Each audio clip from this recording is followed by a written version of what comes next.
Yo! The universe always gives me the inspiration for live streams when I look like a potato and not when I look glamorous. So I've just decided I'm going to lean into it. Maybe I should start calling these spud streams. Like I haven't showered yet. I don't think I showered yesterday, actually. It's quite disgusting, isn't it? These are the things that happen when you're in lockdown and you're just in the creative flow bubble. You just forget to wash. I'm a disgusting human. And if you haven't already stopped watching, welcome to the live or the replay. Say hello, tell me your name. So today's massage is about allowing yourself to, I know what the other thing was, like Phoenix from the ashes. That was the other piece.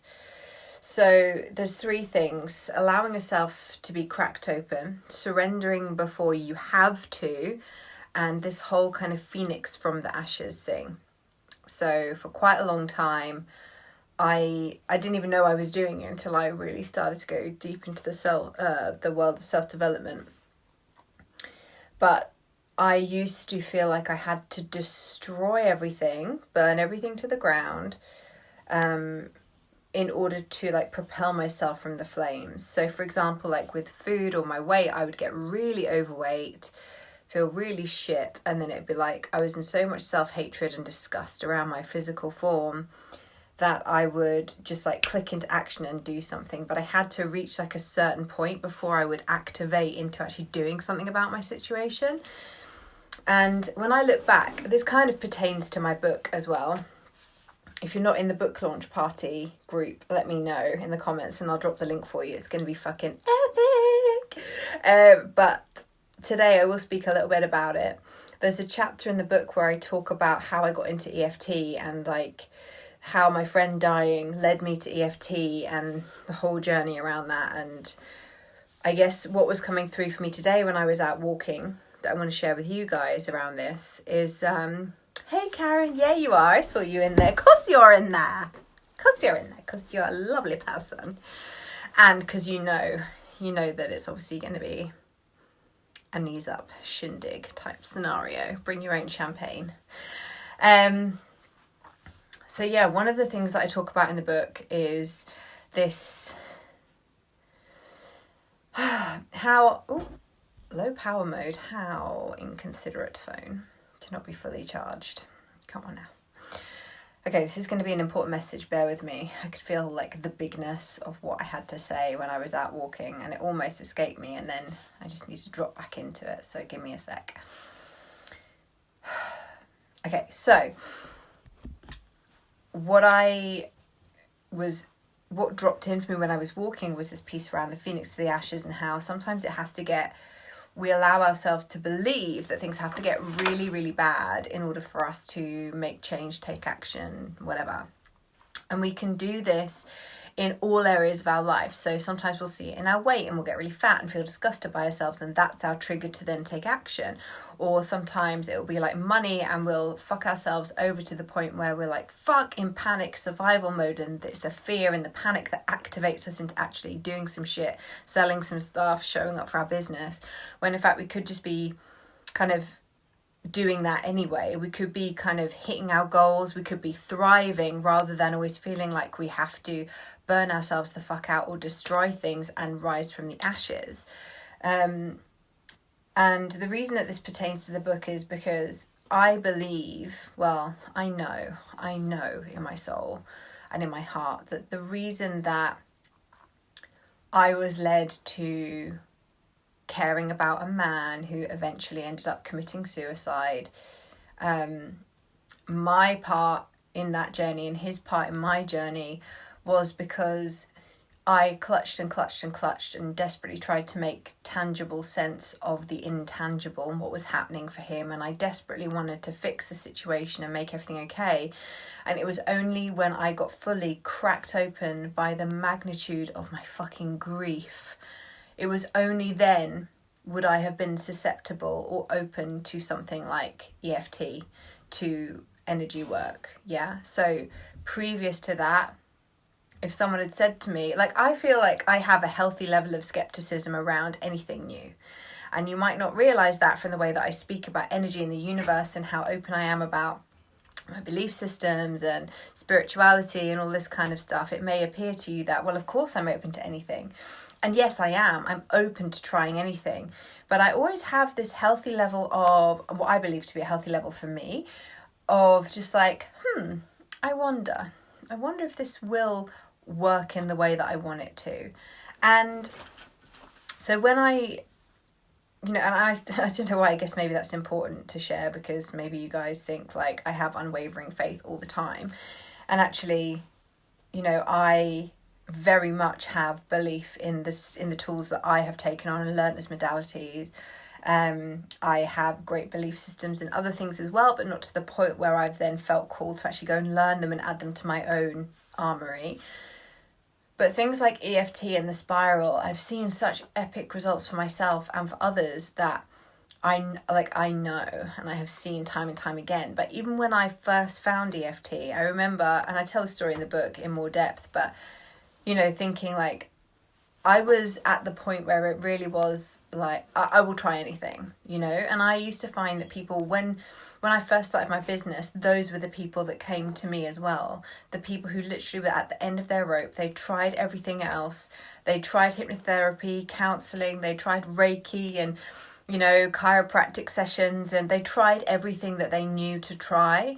And they were like trying EFT as like a last ditch attempt to try and get some sanity or peace of mind back in their life.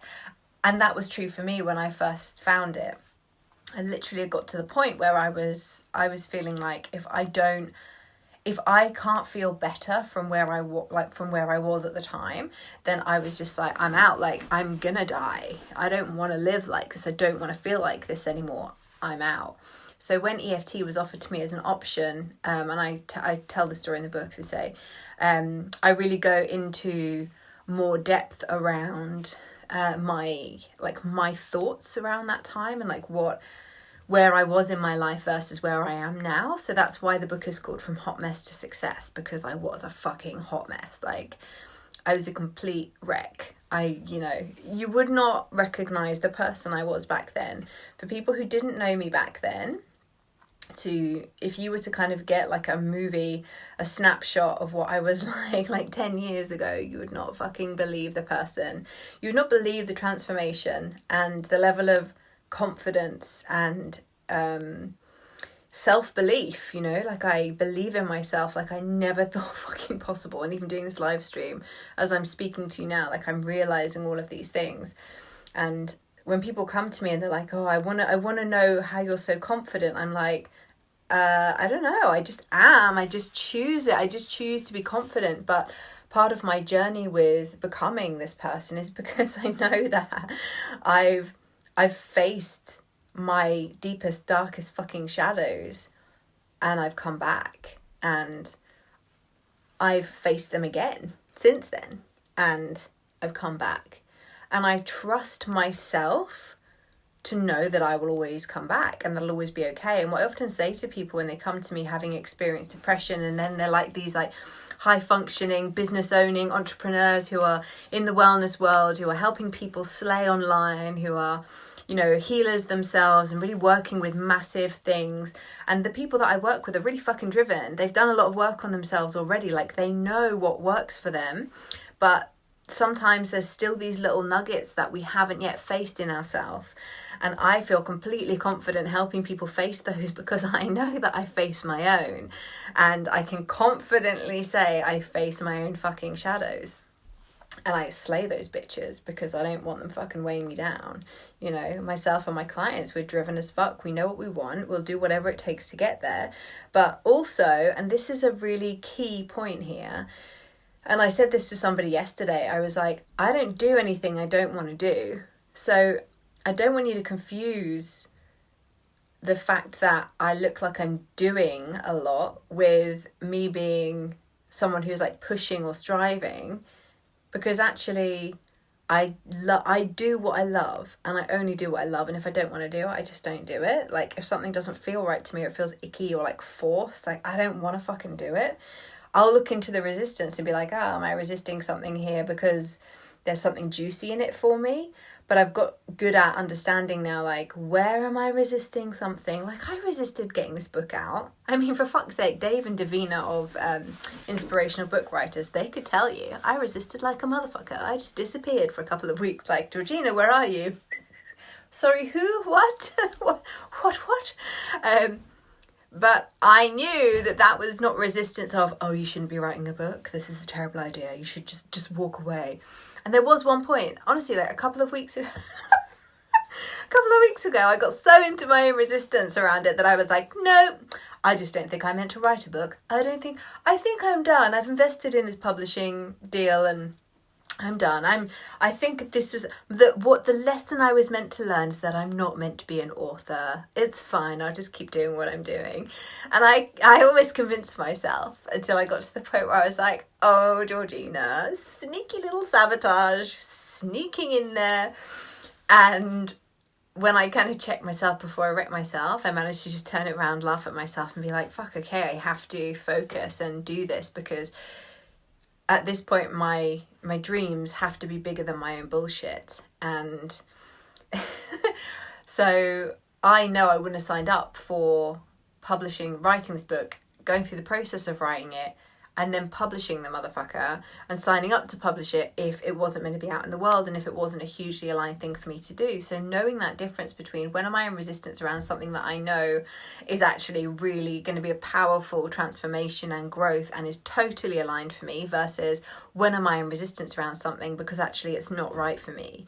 And those two things, I think one of the things that helped me really define those different pieces and the energies around each of those has been going through the spiral. That's probably been the thing that has helped connect me with my intuition and my gut instinct and my inner knowing even more than anything has done before. But also I acknowledge the fact that the spiral came along at a point in my journey where once again I was ready to be cracked open by the universe and have something new pour into me and fill me up. So the reason that I entitled this live stream what I did was because I think sometimes we're waiting to break. We're waiting for an excuse to crack us, to be cracked open so that we can allow something new in. We can allow in a new modality or a new person or a new influence or a new, like a piece of ourselves that's been long forgotten to be remembered to us. I don't know if that doesn't make sense grammatically at all, but I'm sure you guys follow what I'm saying. Shifting. Hello. If I don't burp on a live stream, is it even a live stream? Am I right?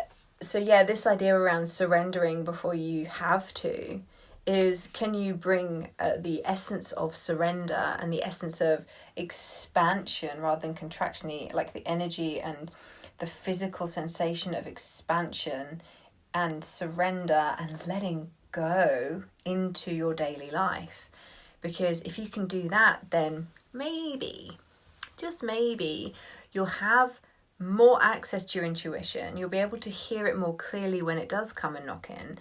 And I always, I've seen in my life time and time again how when my intuition whispers and I ignore it, eventually it shouts at me and I will get sick, I will get injured, something will happen that is like boing, like straight in my face, like smack, you've got to pay attention to this now, bitch.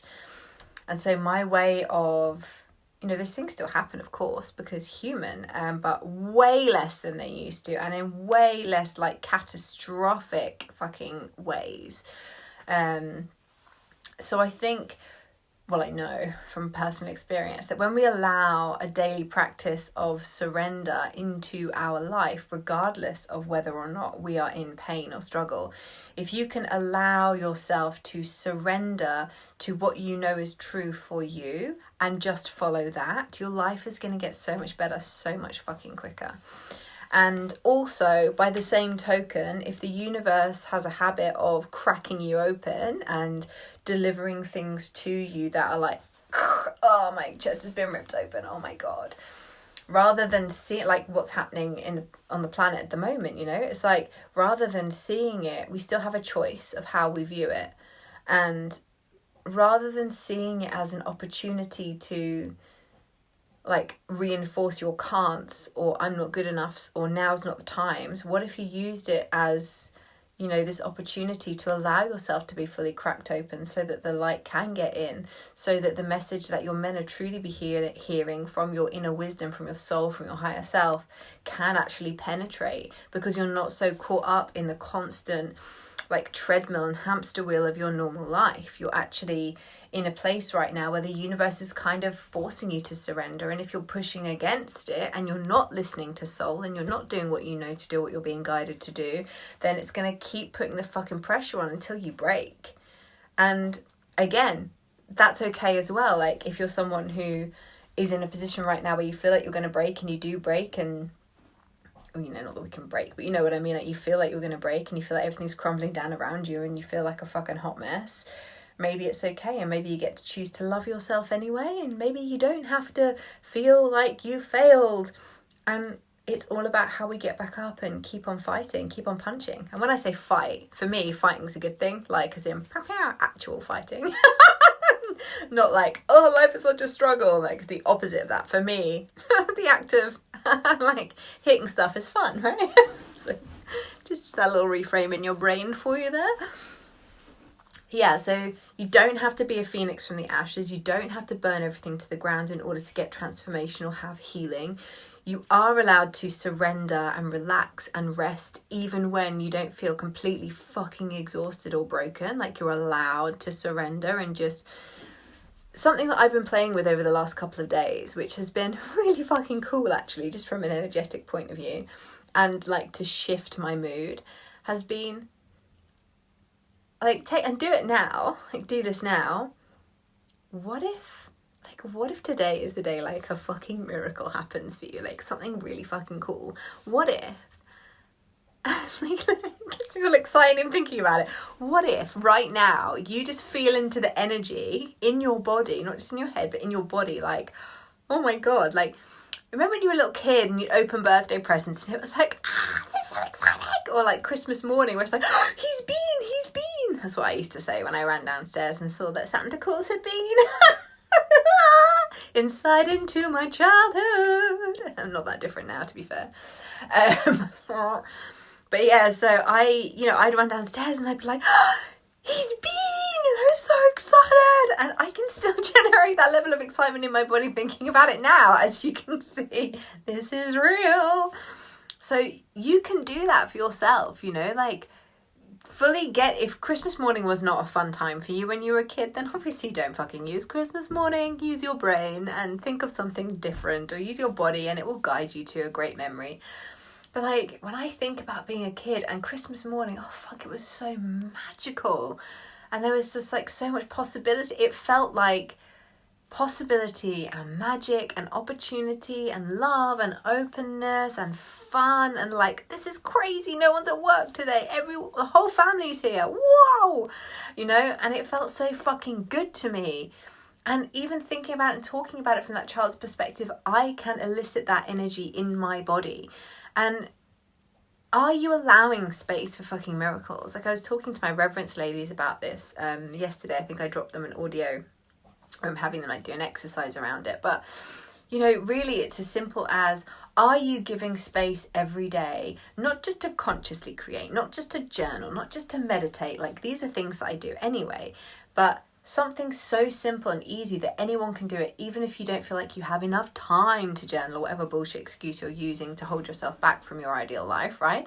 Even if you don't feel like you have time or energy or space or whatever, it takes seconds, less than a second when you're practiced at it, to remember what it feels like to allow space for fucking magic and miracles in your life. So if you take nothing else away from today, let it be that. Give yourself the opportunity and permission today to feel into experiencing what it would be like, oh fuck, there's a miracle, like literally a miracle is going to happen today. And that sense of excited anticipation is like, you know, it's like squelchy, sexy juices to the universe. It's like, I am ready to receive. I'm lubed up and I'm ready. Enter me with your delicious opportunities, universe. That got sexual and filthy real quick. You're welcome. Happy Thursday. Is it Thursday? Who the fuck knows what days it is anymore? What day it is anymore. So I'm gonna scuttlebutt now, go and get myself ready for clients and whatnot. 2 things before I go, which you need to know about. One of which is obviously Radiance, my business coven, which we are starting in about 2.5 to 3 weeks. I'm yet to confirm the date because of the second point that I must share with you, which is my book is launching. And I cannot yet give the date because it is yet to be 100% confirmed, but it is going to be in the next 2 weeks at some point. What? Holy fuck. In this book, I talk about a lot to do with how I kind of put myself back together, remolded my brain, learnt more about myself through my friend committing suicide. I talk about past relationship stuff. I talk about all the things. And the book is not massively long either. So it's like you could read this in one sitting, this book. It's like one of those, it's kind of like stories about life where you learn about yourself on the journey with me. And it's quite amusing as well. So, you know, I like to add a bit of lightness to my shadow. If you need to be in the book launch group party, legit, it's going to be amazing in there. I've just spoken to my friend Zoe Butler in Australia, and she's going to do a workshop in there. 2 of my other friends from the States are going to do some workshops as well, so we can kind of like stagger it for time zones, you know. And I'm going to be doing lots of things in there. I'm going to teach a EFT basics for beginners. I'm going to teach you how to do the main thing that I use for EFT for myself. Anytime I'm doing journaling and something pops up, I use this particular EFT technique, and I'm going to teach it to you in that group as part of the book launch day.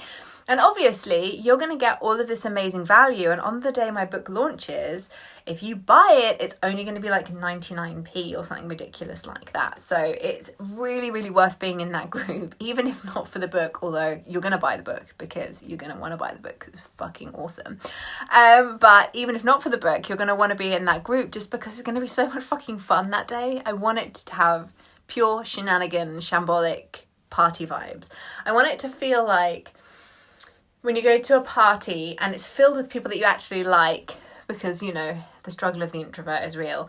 So it's people that you really love and you know you're going to get to have great fun with and be silly with and have really good conversations. And there's going to be moments when you're in the kitchen having a really deep conversation with someone that like sparks your soul on fire, and you're going to learn so much about yourself just from having that conversation. And then you're going to move into the living room where people are crazy dancing and like shimmying and having a great time. So I want it to feel like that. I want it to feel like you're at this amazing party where all the rooms have something different going on, and everything in every room is something that is just going to absolutely fucking up-level your energetic system like a mofo. So come on over and play. I'm going to drop the link for both of those things for my... Ooh, phone battery running low, 10%, go, go, go. That's my phone's way of going, shut up, Nell, go and eat something. You need to have lunch before you do client work. #self-care first. I'm in a very silly mood today. I'm having a great time. Are you? Yeah, so I'm going to drop in the comments, I'm going to drop a link to come and join that Facebook group. It's completely free to join the group. You can just come and play with us. And I'm going to drop the information for Radiance, which is the business coven, if you want to come and work with me for 3 months, and a bunch of other amazing ladies. Have a wicked day. Bye.